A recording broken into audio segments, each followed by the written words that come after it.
La rupture, en fait, c'est apprendre à vivre avec le manque, avec l'absence.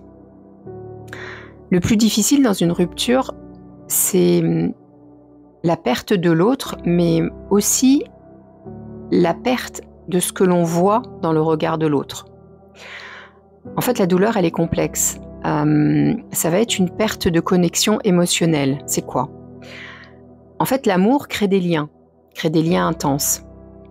Et quand on rompt ce lien, cette connexion, ça va créer un vide émotionnel, un manque de présence, de tendresse, de compréhension qui était présent avant la rupture et qui était réciproque en général. En fait, ça devient très compliqué de vivre dans le manque et dans l'absence de cette personne. C'est ça qui est douloureux à combler, ce vide. Une rupture amoureuse, c'est une expérience profondément douloureuse parce qu'en fait, elle va impliquer une série de pertes et de bouleversements qui vont au-delà du simple fait de perdre quelqu'un.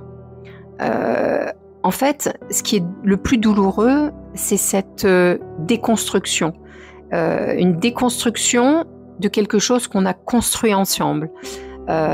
Et souvent sur une longue période. Et en fait, chaque aspect de cette déconstruction va être particulièrement difficile à vivre. Lorsque nous sommes en couple, on crée un lien. On crée un lien d'intimité unique, un espace émotionnel où on se sent compris, soutenu, aimé. Et en fait, cette rupture va couper brutalement cette connexion.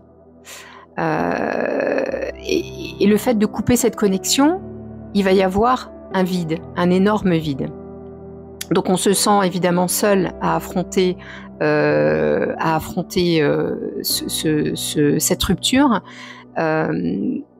Et finalement, c'est ce manque de proximité, émotionnelle qui est souvent l'un des aspects les plus douloureux. Les plus douloureux pour une simple et bonne raison que cela fait ressortir un sentiment d'isolement.